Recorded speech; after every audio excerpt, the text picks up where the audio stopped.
Good morning, everyone. This is the October 28th meeting of the Land Use Development Oversight Committee. And may I get a roll call, please? Yes, thank you, Chair Friedman. So I would like to call on Council Member Alejandro Gutierrez. Council Member Gutierrez, if you could unmute yourself. Can you test your microphone? Here. Great, thank you. And then Council Member Jordan. Here. And Chair Friedman. Here. Just a note, we might have some technical difficulties with the screen for one of our committee members, but we are trying to work through that. But he was able to, Councilmember Good, you are able to hear us and see us, is that correct? Councilmember Gutierrez, I think it looks like you don't have webcam access, but you are available by phone and can hear and see everything. Could you just confirm that, please?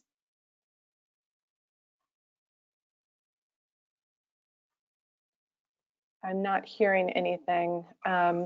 Could you try to say something else one more time, please, Councilmember Gutierrez?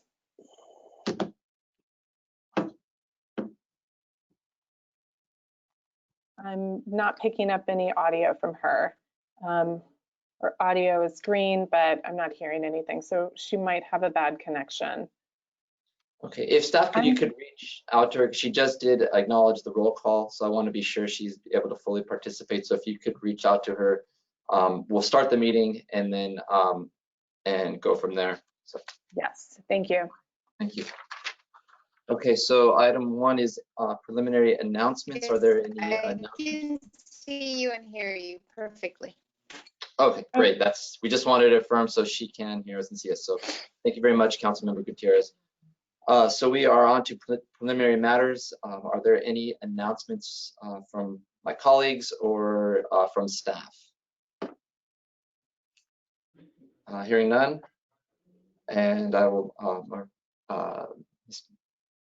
some Ms. Bjork talked about, but you went off the screen. So now we are going on to the agenda for the approval of the September 23rd minutes. Did everyone have a chance to Actually, you know what I need to do first before we get into the agenda is there any public comment for items not on the agenda?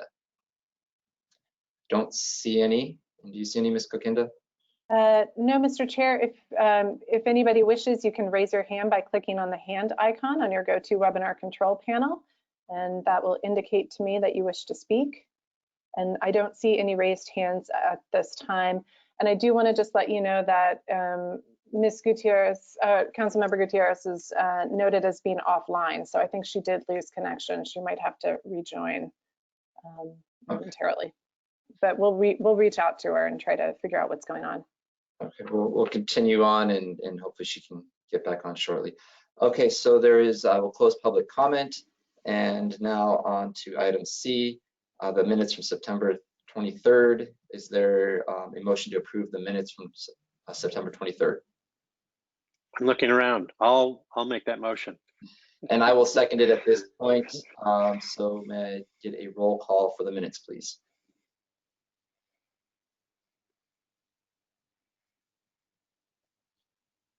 Ms. Kokinda? Thank you. Councilmember Jordan? Aye. Chair Friedman? Yes. And Councilmember Gutierrez, I don't think she's online right now. So please go ahead. We do have a quorum for that, so those are the minutes, we'll approve those. And then, actually I had skipped ahead to item D, so we are all set with items not on the agenda. So on to today's agenda, item number 3, update on the process improvements. And I will turn that over to Ms. Bjork. Thank you. Good morning, committee members. I am Rebecca Bjork, the interim community development director. And just for those who are attending the meeting, I wanted to go over give a meeting overview. We will go quickly through the committee purpose and scope. We have reviewed that at the beginning of each of the meetings just to clarify the purpose of this committee. Update you on where we are with our just do it's and high priority recommendations. Discuss the scope of zoning review during permit plan check. This is one of the items that this committee asked us to brief them on this week at this meeting. And then we will check in with you on the next meeting items as well as the date that you'd like to next meet. So with that, next slide, please. So the purpose of the committee is to advise land development team staff and oversee implementation of process improvements and related issues recommended by the Novak Consulting Group. Next slide. The scope is to review and provide input on procedural changes, review and provide input on potential amendments to municipal code, boards and commission guidelines, and city charter. And we have provided the committee with some proposed changes to the municipal code for discussion at this meeting. Next slide, please. Other functions are to receive reports on the items that we've just done and are underway, and then to give us other input on the management team and other items related to land development that you would like us to consider. Next slide, please. So again, to refresh, the land development team is comprised of several departments within the city of Santa Barbara. Community development participates both in planning and in building and safety. Public works does engineering for public right-of-way type improvements. Transportation planning, water resources. The fire department also participates, parks and recreation, and then the sustainability and resilience department, environmental services, looks at items related to trash enclosures and that type of thing. So next slide, please. So moving on to our just do it's and high priority recommendations. As we reported at the last meeting, we have finalized a mission statement for the team, helping you enhance our city and build a better community. And we are working on our draft vision statement.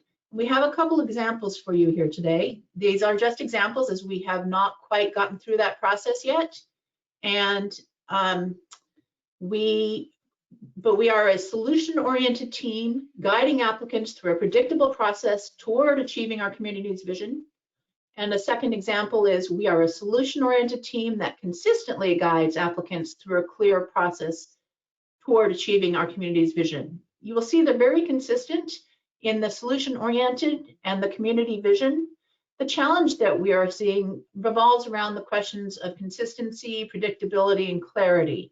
I give an analogy. I don't think it's a perfect analogy, but when you are taking a trip, you'll have a roadmap and you will have a path that you're expecting to follow, but things can come up. You can have a detour, there may be an accident you need to avoid. So there is a need to have some ability to have less predictability and a better outcome. So I think the consistency and predictability are challenging in that those are very nice to have in terms of 90% of things that just go fine. But when we have special considerations, those may challenge those types of statements. So I really appreciate the work that the team has been doing. It's 24 people who have met for 5.5 hours, and I think we're very close.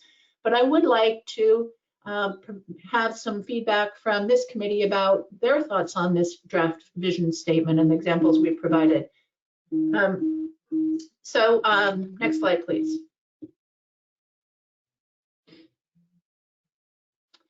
With that, I'd like to turn it over to Mr. Stuffler, who is going to take you through a streamlined approval process for simple permits.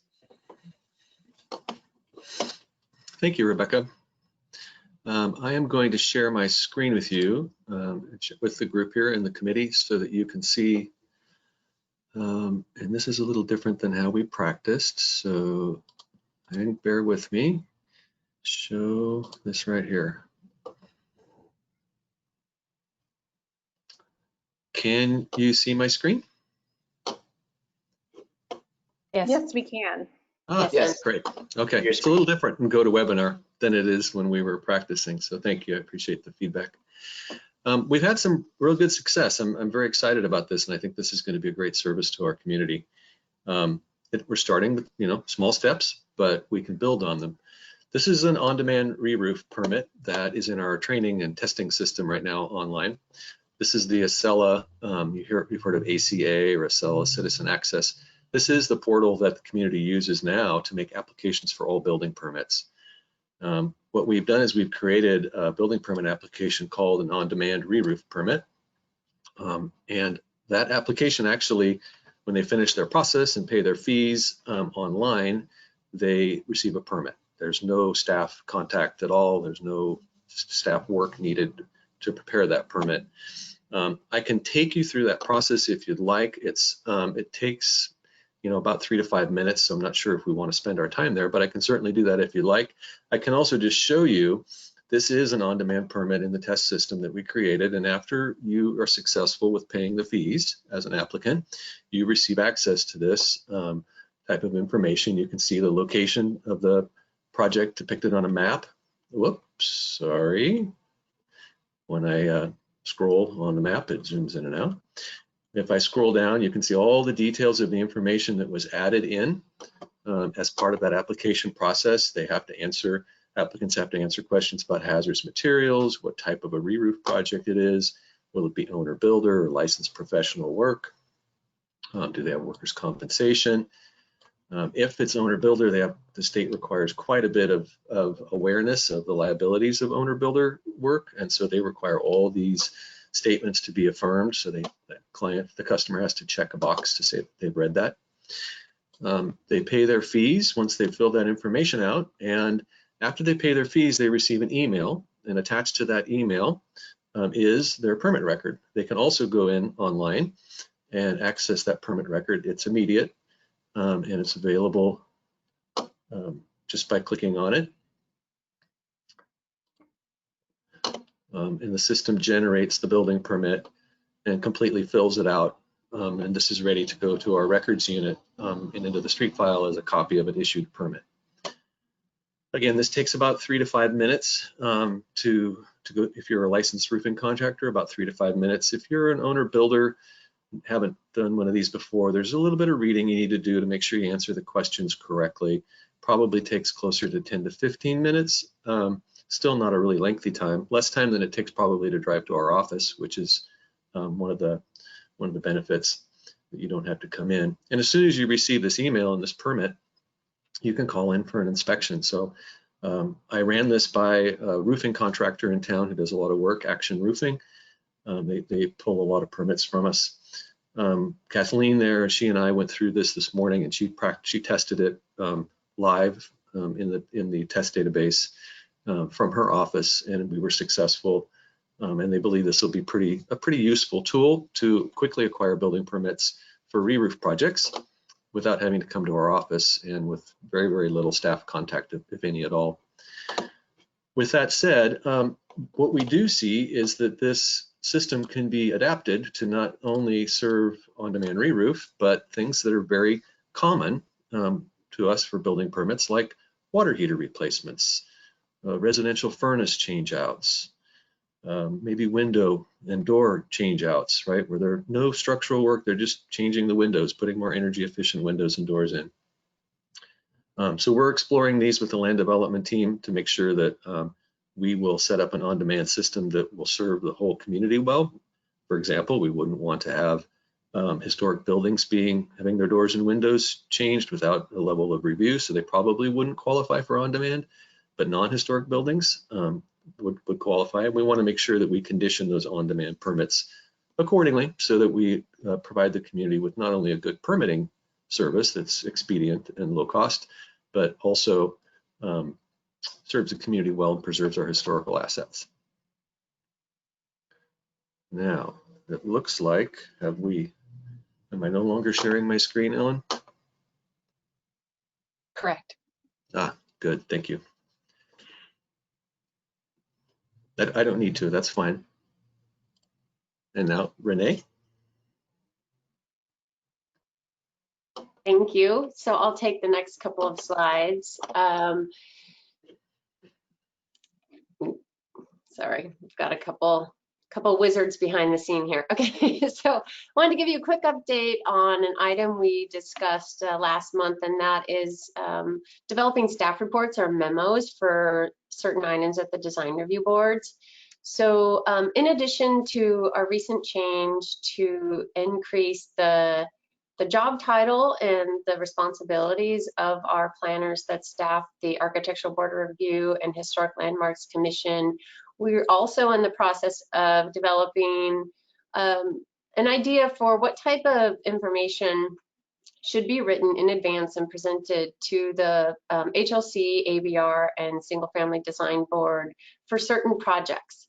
And it might not be for every project, but we have found with more complex projects or project types that the design boards don't see on a regular basis, we can provide them some information in advance that gets posted with the agenda and the project plans, just like we do for Planning Commission and Staff Hearing Officer, where we can focus them on their area of purview as it relates to that project, and then discuss some of the findings that they would need to make, maybe highlight some design guidelines that we think this project may or may not be consistent with, but so that we could just help them focus their review and give a little higher level staff support. So we've had some internal conversations about what might be in those memos and where they would occur throughout the project's review process, because oftentimes the more complex projects are in front of design review boards, maybe 2, 3, or 4 times. And so where in that process does it make the most sense to do these staff memos? Our next step is to check in with some of the design board members themselves, and based on their experience, how could we help them most by providing this advanced information before the hearing? We expect that we should be able to have this in place by the end of December, so we're on track with implementing that. And then I'll take this next other items, we're calling it. We're continually trying to improve our communication, whether it's informational handouts on our website itself. And this came through in a couple of recommendations from the Novak Group. Interesting thing, as the Novak Group was doing their stakeholder interviews and work with staff, we completely changed the way that we process applications, and we switched to online submittals. So created another shift in process, and we're adjusting to that though, and continuing to update information on our website related to that. Staff is currently working on some informational brochures, updating that with what is the land use planning process in Santa Barbara, what are the guiding documents that influence that, like the general plan and the city charter and the codes and regulations that guide that process. Also on our website, we're looking at streamlining information that's on there, removing outdated handouts. A lot of our handouts still assume that we are taking in applications over the counter on paper. And so we're slowly transitioning those handouts to reflect the fact that now we take online submittals through Acela, and we don't need all the paper handouts filled out. We'll be handling that electronically, so we're working on that. We're also at the very early discussions of creating a land development webpage.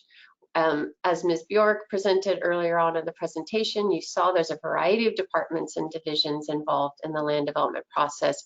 We don't have one landing page for the applicants and the public to go to as a starting point for their project, where they might be able to find out what divisions do I need to talk to for this scope of work. We all have our own information and our own divisional web pages. So we're working on creating a landing page for that.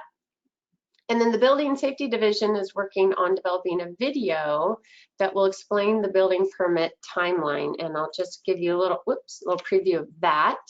Mr. Stuffler might want to speak to this. I'll give him a chance to pop on here if you wanted to walk through. These are some, there we go. Thank you, Ms. Brooke. Yeah, just real quickly, we're targeting 30-second to 1 minute, that we call them videos. They're PowerPoint slideshows that are automated, that we can put online. We can have a library of them, of these, and our customers, when they're online, they can click on them, and in 30 seconds or a minute, they can get a general overview of what the process looks like time-wise. You'll notice on these screenshots that there's a star with a date on it on this continuum, and it kind of, when you go through the slideshow, it shows you how many days it takes, so you can kind of see how long does it take to get through the plan check process. And then underneath each one of these, like plan review, it'll over here underneath, it's kind of hidden by the slide, it'll say, there's a resubmittals that might be needed, if there are corrections, and how long does the resubmittal time frame take. So we're trying to give our customers concise but really important information about the timeliness and the cost that they're going to encounter and abide through the time that it takes to get approval, and all the way through, in this case, building inspection and final inspection. Thank you, Ms. Burke. I'll turn it back over to you. It's actually going to be me taking this next one. If we can go to the next slide, please. So one of the things that we brought to you at the last meeting was a conversation about the scope of review during the application process. And for discretionary planning applications, those that go to the HLC, ABR, single family design board, those types of things, we are recommending some minor revisions to the municipal code to make it very clear that whereas zoning violations need to be corrected, they can be corrected as part of the project that is being applied for. The way the code is written currently, it indicates that before your project can be deemed complete and move on in the process, that those corrections need to have been corrected. We think it makes it more smooth and easier to allow the corrections to be done as a condition of the project. So we are recommending that. Those code revisions were sent to you yesterday evening. And then another small modification, it's to amend the municipal code to remove the requirement that HLC and ABR have an action that it makes a finding that application complies with all municipal code provisions. These two boards are really there to look at the aesthetics of the project, and the finding that it's in compliance with all conditions in the municipal code are much more of a technical review and are done currently by staff, and the boards are acting on the recommendation of staff anyway. So we believe that this is an appropriate finding for staff to be making, as opposed to asking our boards and commissions who are not as familiar with all of the requirements in municipal code to do it. And as I understand it, this is something that the boards and commissions are uncomfortable with anyway. So those are two suggested changes to the municipal code that we have submitted. Next slide, please. And then I'd like Mr. Stuffler to talk a little bit about the building permit process as opposed to the discretionary review. Thank you, Ms. Burke. So we have made changes, and we just want to make sure that we're real clear about that and you understand that we've made changes. So the abatement of violations, we about a year ago, it's been a while, but we consulted with the city attorney's office, and we confirmed that when a permit application is made, a building permit application is made, we can only require existing violations that may have been found in a zoning information report or an enforcement case from months or years before. We can only require those to be abated as part of the building permit scope of work when they're directly associated with the scope of work of the permit being sought after.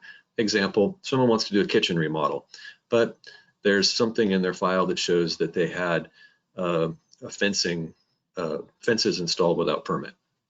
There's no relationship between the fence and the kitchen, so we have to issue the kitchen remodel permit if it complies on its own with all the building codes and zoning ordinances. So we would not expand the scope of work on that. But if someone came in and they wanted to do, remodel the back of their house, and when we look in the file, we see that the back of the house used to be a patio cover, but it was enclosed without permits a couple of years ago and then sold. And these new owners have this property and they think that that room is legal as an enclosed space, but it's not. It's really a patio cover, and it was never legally enclosed. Then we'd say, you really can't remodel that patio enclosure area without making it an official enclosed patio as part of your remodel. And we'd guide them through the process to do that if it was possible. So that's an example of the abatement of violations and how and when we would include the abatement work in the building permit application. I also wanted to draw note to the fact that our Building and Fire Code Board of Appeals have endorsed two policies. In August, they endorsed a policy on establishing the extent of ADA review. This was a recommendation to us. We heard from our community that they felt that the scope of the accessibility review conducted by building and safety staff varied, and they wanted it to be more focused on the application and the scope of work. So we took those policies to the Board of Appeals, and they endorsed them. We're still having some conversation with them on the accessibility topic when it comes to the value of construction and how we estimate that. But the actual extent of review, they endorsed our policy. So we are going to look at the accessibility on a project, but we are going to rein in and make sure that our review of accessibility is directly related to the scope of work of the permit being sought. That said, the building code at the state level, they have a kind of tentacles that come out in their code, and if you do work on your property, especially a commercial building, you're required to apply 20% of your improvement to upgrading what's called the path of travel, and that path of travel can extend beyond the scope of work. But there is no relief from that. That is in the state building code. That is not something the city has the authority to waive or not enforce. On the extent of structural review, we took that policy to the Board of Appeals in July, and the Board of Appeals endorsed it. This policy put into writing the extent of review that we will do on structural. It's not a have your engineer stamp the plans and building and safety, won't look at it. We have to look at certain elements, and we want to make sure that the community is adequately protected. And the really good engineers that we work with, they appreciate when we look to make sure that they have the right design assumptions, that we spot check the critical elements of the structural system, just to make sure that they're detailing on their plans match the architectural plans and there aren't conflicts. So we've ran that by the Board of Appeals, that policy, they approved that, and that's in place now. So we have completed the analysis or the changes that were necessary for adjusting the scope of review on building permit applications.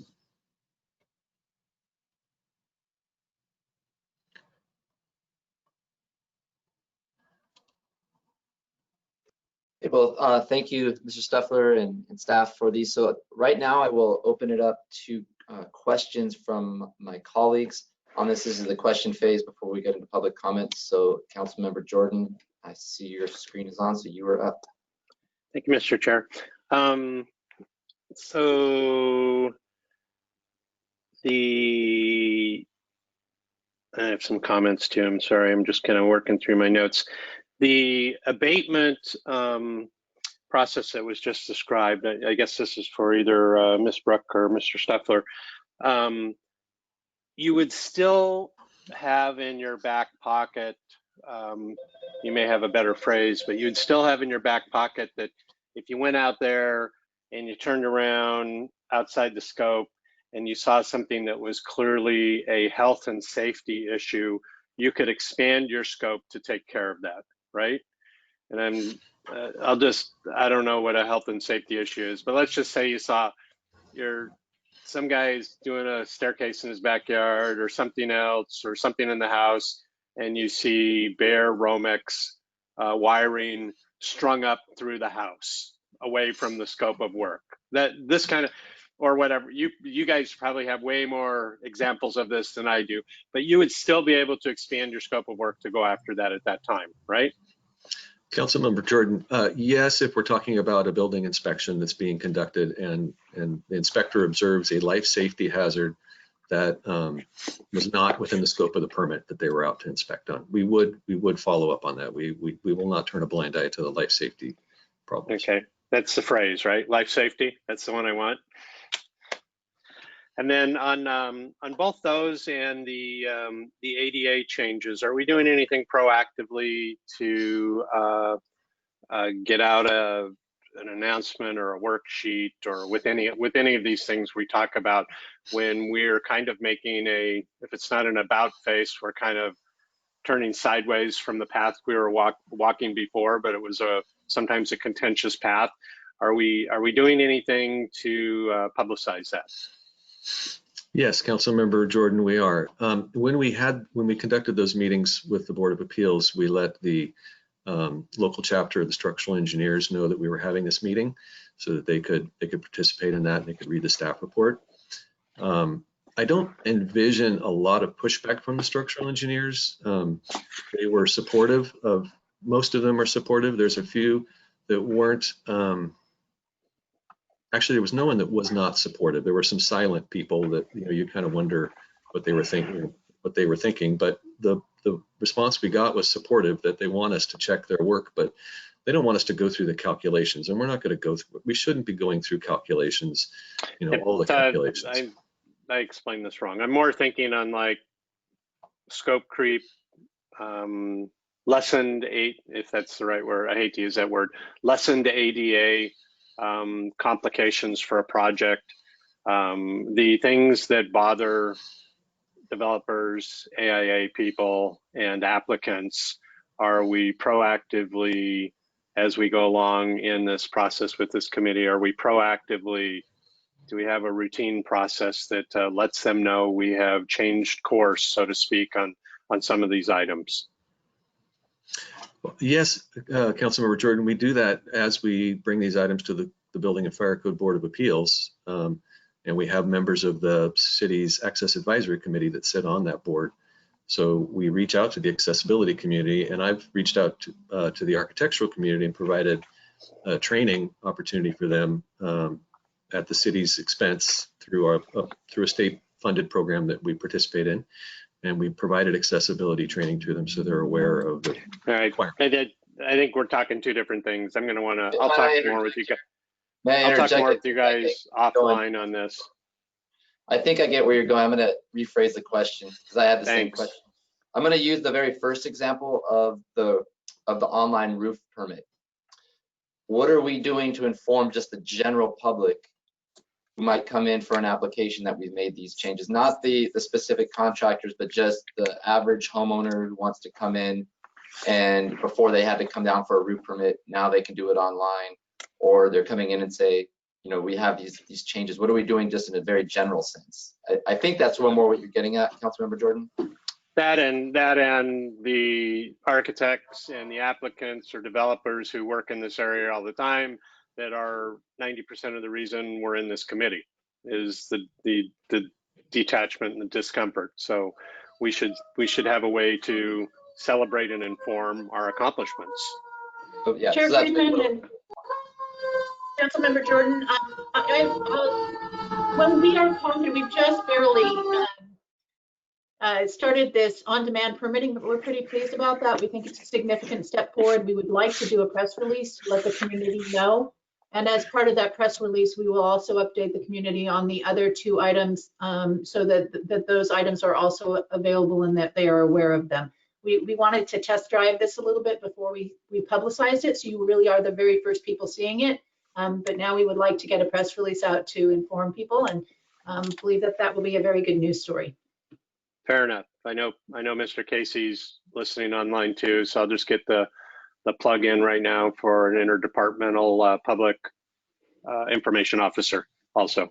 This would be a perfect example of why we need stuff like this, from people looking at it from an interdepartmental method and being able to just jump on it when it happens. Those are my only two questions. Thanks. Thank you, Councilmember Jordan. Councilmember Gutierrez, do you have any questions for staff? No questions at this moment. Thank you. Thank you. I think for myself, I did have, my questions were mostly answered. Mr. Stuffler, if you could come back on, it was in particular to ADA, slide 19. If we could pull up slide 19. I think in the discussion, Councilmember Jordan, you said something that it might have answered it, but for the ADA and looking at the extent of the review, how was the Access Advisory Committee or those who advocate for accessibility informed of these changes? You mentioned that some of them sit on the Building and Fire Code Board of Appeals. Can you just get to that extent of how they were a part of this discussion? Yes, Chair Friedman, we contacted the accessibility, what is it called? Access Advisory Committee, I believe, and we let them know in advance of what our staff report looked like that we were taking to the Building and Fire Code Board of Appeals, and we contacted the chair of that committee. We also, there are two members, as I said, two members of the Building and Fire Code Board of Appeals that represent the disabled community, and we received the comments, the feedback from them. They participated in the discussion and voted on the endorsement. So I'm confident that the members of the community that represent the disabled community have been made aware of what we're doing and did actively participate in the endorsement of the policy.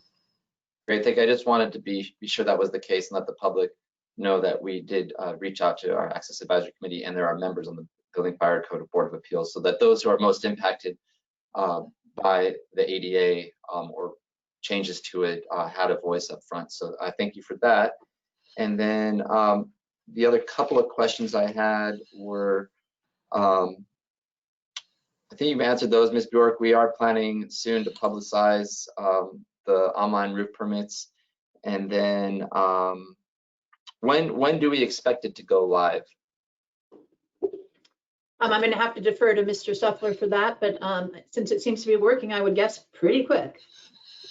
Yeah, that's exactly right. What will hold us up most will be the public notification and the awareness to the community before we make a change to the online system they're using. So I anticipate that would take us between 1 and 2 weeks to do land development team bulletins, press releases, get the word out, and then field any questions that they might have in the training environment before we go live.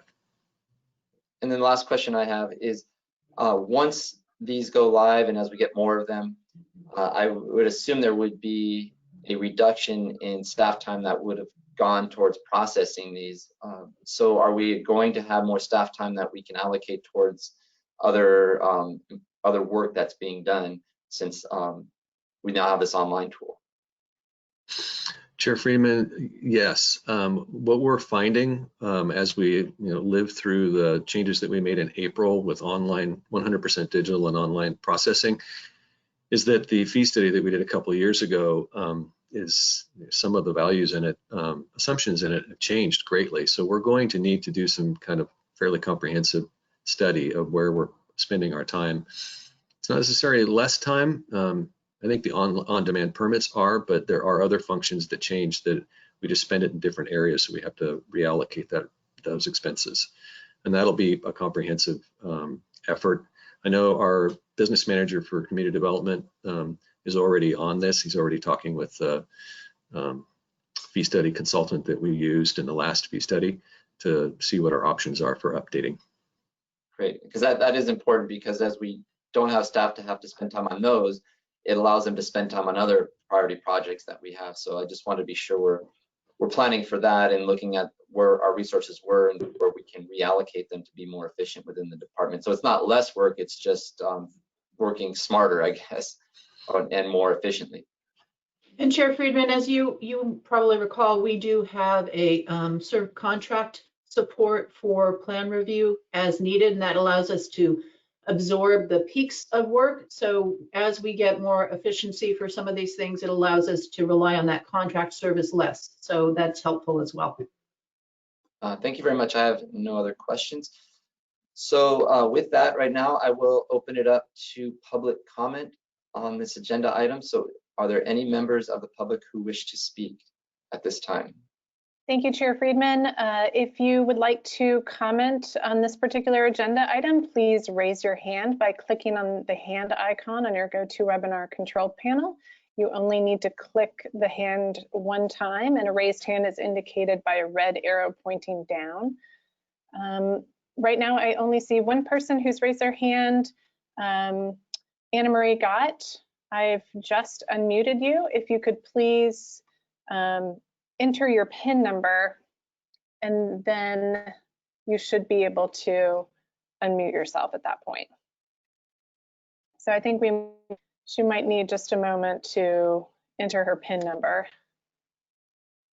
And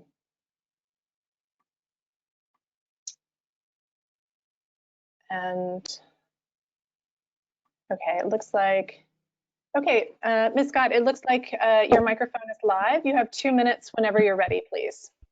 Okay, I have to call in again, wrong number. We can hear you, Ms. Scott. We can hear you. Ms. Scott, we had your audio. If you could just, hang on just a moment. She was live. I think she made an assumption that she had a wrong number, but she is going to try to dial back in, I'm guessing. But unfortunately, we had her for just a moment. We'll give her a moment to. Thank you. I will let you know when.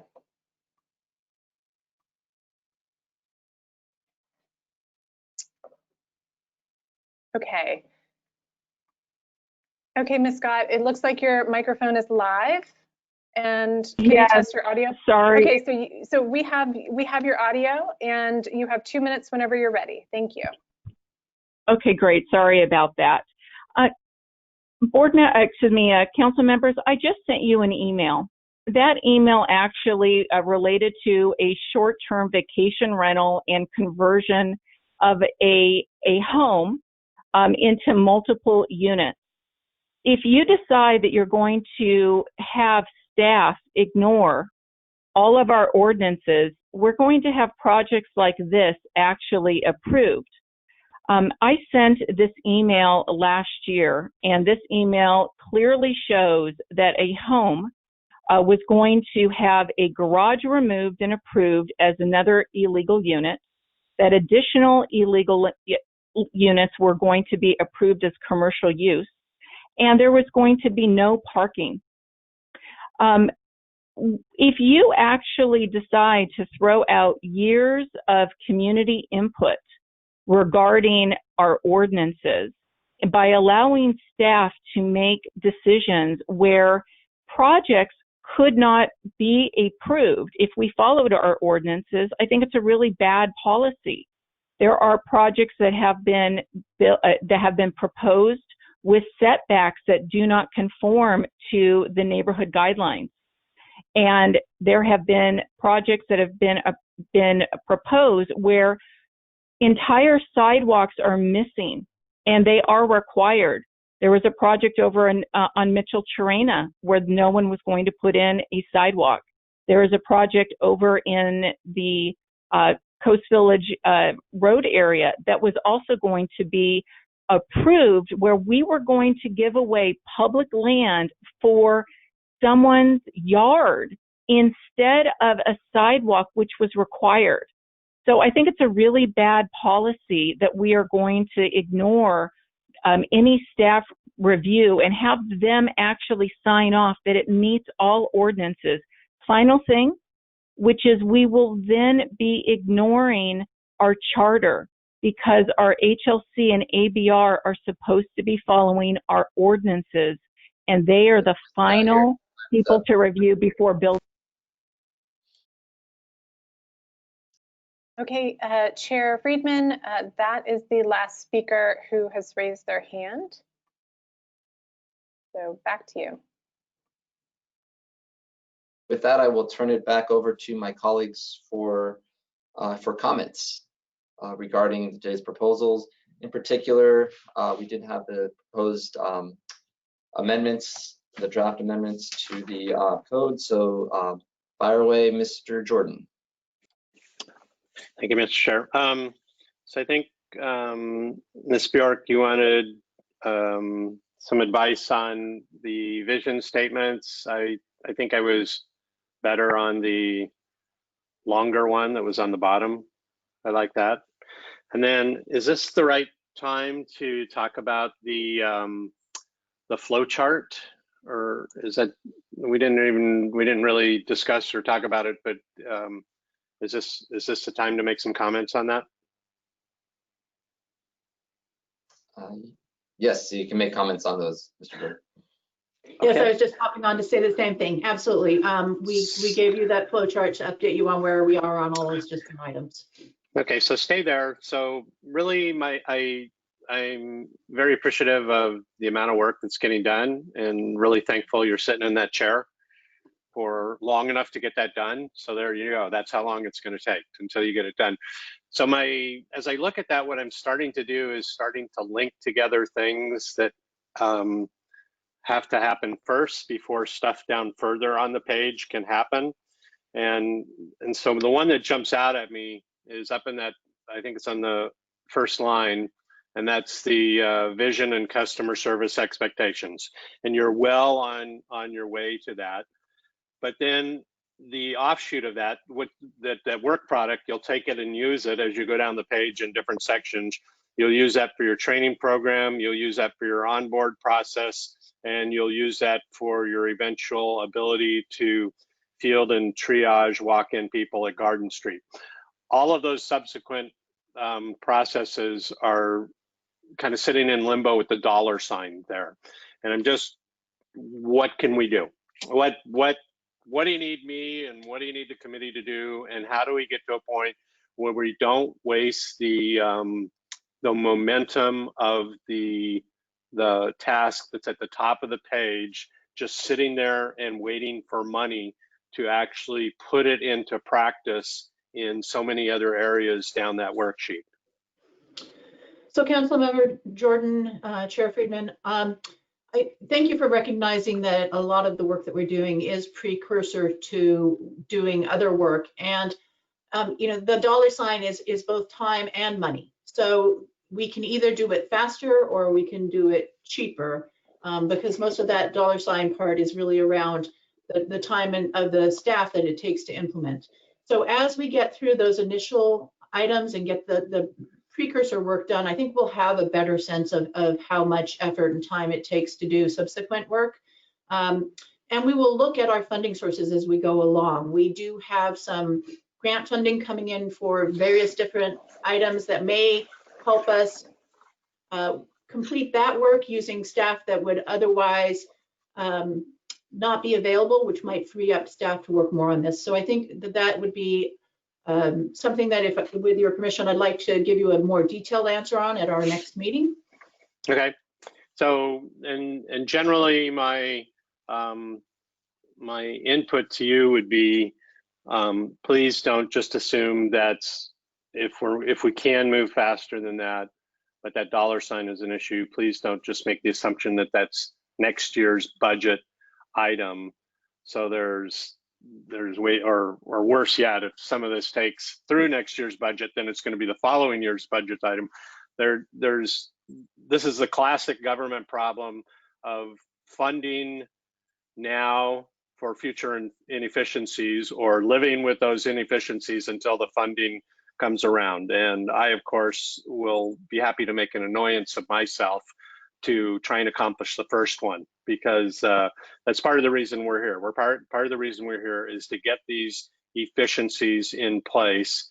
And if we have to spend some money, I'm happy to help to carry that message, because I think the upside on the upside after all this is accomplished is so beneficial to everybody that the sooner we can do it, the better. So that's really, in looking at everything you sent along today, is the only comment I have. I would really appreciate some more information next time we meet, or in a couple times, on just what you talked about, how you're gonna link the precursors to the following cursors, and you know what and get a better idea of what you envision are going to be the challenges there. If it's really just a dollar, or if it's time, or if it's both, and what role we can play as advocates if we want to. Mr. Chair and Councilmember Jordan, I appreciate that. Thank you, because one of our next questions to you would be, what would you like us to bring back? We had anticipated, based on some discussion at the prior meetings, that we'd be ready to discuss with you soon work that we're doing to streamline our process and try to reduce the steps and number of hearings that projects need to go through. Back to your question about some of these, like customer training, it's such an iterative process, because we're still trying to document our changed process that happened in April when everything went online and electronic submittals. That creates a lot of efficiencies, but it also created a lot of different steps working with the permitting software. So we need to get our house in order first and make sure we understand the process before we'd be ready to, you know, broadcast that and then start developing the customer service and internal staff procedures. So It's iterative. As the process changes, we retrain staff and we update our procedures. And so I could see that being ongoing. Some of these will be ongoing, obviously. It's just as things change, we'll need to update our training and our outgoing information on that. I'm good with all that. Just keep us in the loop on all that, because right now I'm just like a dog with a ball. I just want to chase the ball and say, what about this? What about that? What about that? And so at some point, I know you're going to run up against needing help from council, and so I just want to make sure we're moving in that direction and that we're ready to ask for that help. So thanks so much. Thank you, Mr. Chair. Don't go anywhere. Did you have any comments on the vision statement? If you could pull up And I that think if we go back to it, it was the one on the bottom I liked, the longer one. pull up the first slide. And Mr. Chair and Councilmember Jordan, if I can just ask for a little bit of input about why you like that one, because really, as I said, these are examples. They're not supposed to be choices. They're illustrative of the sort of sense that the team has had. But if you can let us know what resonates with you about the longer one. Well, they're both kind of the same, but I like the consistency thrown in there. I mean, I just like if you gave me a choice on, hey, which one sounds really good, the one with consistently sounds really gooder. So I just you know, I realize that sets the bar higher too. So you know, never ask for more work because I'll give it to you, I guess. But you know, just from if I was a customer, that's always been the thing: consistent, clear, and then our burden is to, as a city, to take that and mold it into what's part of the community's vision. So, yeah, thank you. That's very helpful, and I think will be helpful to the team that's working on this to help them understand council's expectations representing the customers. okay, thanks. Thank you, Mr. Jordan. Councilmember Gutierrez, do you have any comments?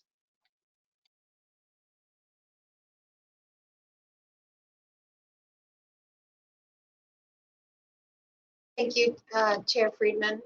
Ms. Bjork, on the mission and vision statement, the one that Mr. Jordan was just talking about. Yes. I do like the two things that he just pointed out. My only little concern, and I know we're in the process of tweaking them, and these are not the final vision statements. Achieving our community vision.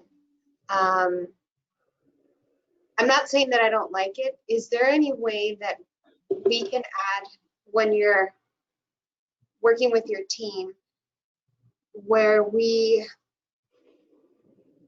add something there where we're going, like the development department is going to help work with for the client to achieve their goal? Because I think a lot of the sentiment out there in the community is that, you know, it's a city versus the applicant. So if we can tie something where we want to meet the, you know, the client's goal. I don't know how you'll do it, but just where that message gives that, you know, vision statement gives that message out to the community that our ultimate goal is to definitely, you know, satisfy the client. Yeah, thank you. That's very good input. I do want to address, though, that one of the things that we really always balance within the development world is not only the goal of the client, but also the goal of the client's neighbors, or the goal of the, for example, if you're in the HLC, making sure that the client's goals are consistent with the HLC. So I think the community vision really does try to bring in the idea that we are working to meet the community, including the client, in achieving a goal for their development that will also be consistent with what their either very local or more broad community is. But that input about trying to give more weight to the fact that, yes, what we're doing is development. And so in moving through a development process, we want it to have an outcome that is consistent with the or community vision, but we don't want that to be such a chilling effect that it gets in the way. And I think that's how I understand what you're saying. Yes, and I totally understand, you know, the community vision because we're all in it together. I think in my mind, I'm hearing, you know, some of the complaints and what I wrote in the Novak report, and I just want to make sure that as we're going through this process, we keep that in mind, that we have to work really hard in really trying to, again, make sure that the client is satisfied. But I totally agree that this is a community effort. Thank you. Thank you, Councilmember Gutierrez. For myself, on the draft vision statement, I also am more leaning towards the bottom, the second one, more for the consistency and clear process. I think for consistency, it's no matter which staff member you get, you're going to get that high level of customer service, so that strives to consistency. And the clarity of process is that upfront, the applicant would know what the process is going to be. And I think those 30-second and 1-minute videos are going to be a part of that. So that it all comes in together.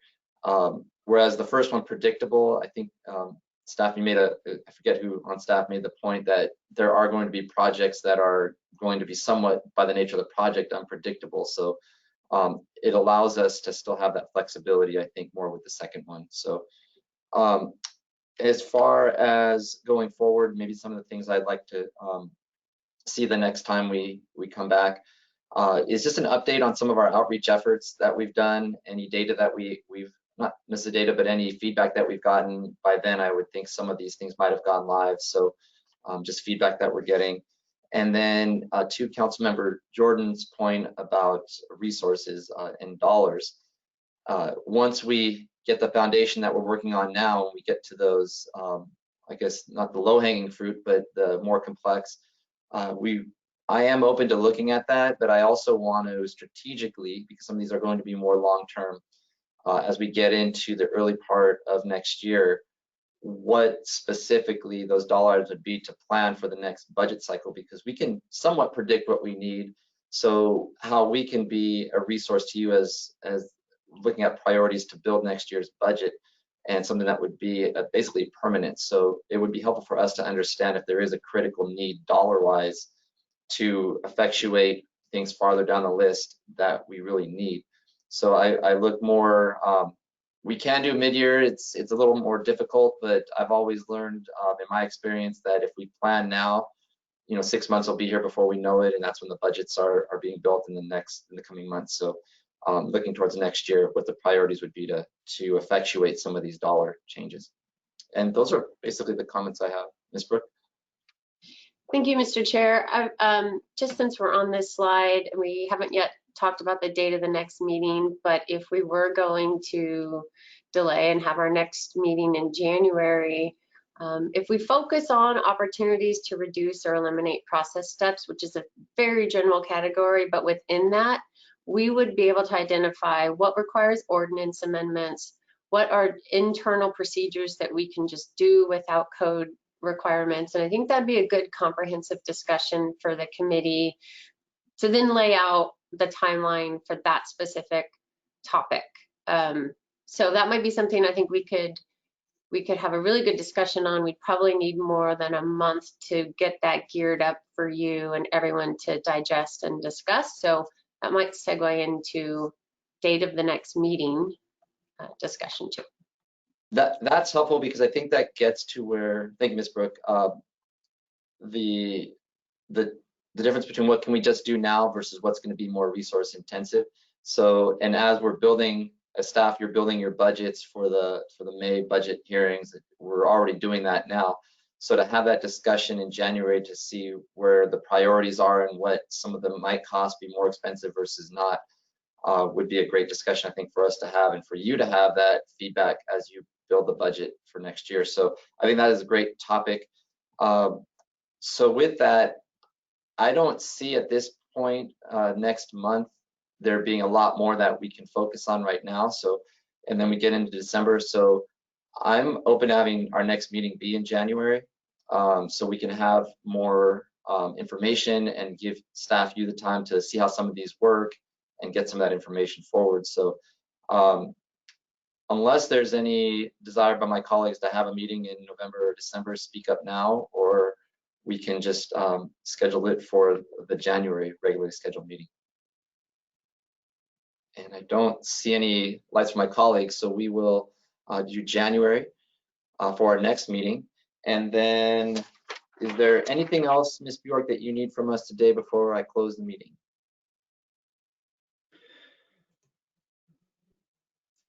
Chair Friedman, no, that's very helpful, and I think we understand items for next meeting. We will be updating you on the items that Ms. Brooke just referenced, as well as coming back with an update on the public outreach that we're doing and the feedback we're getting, and looking at the financial implications of additional work.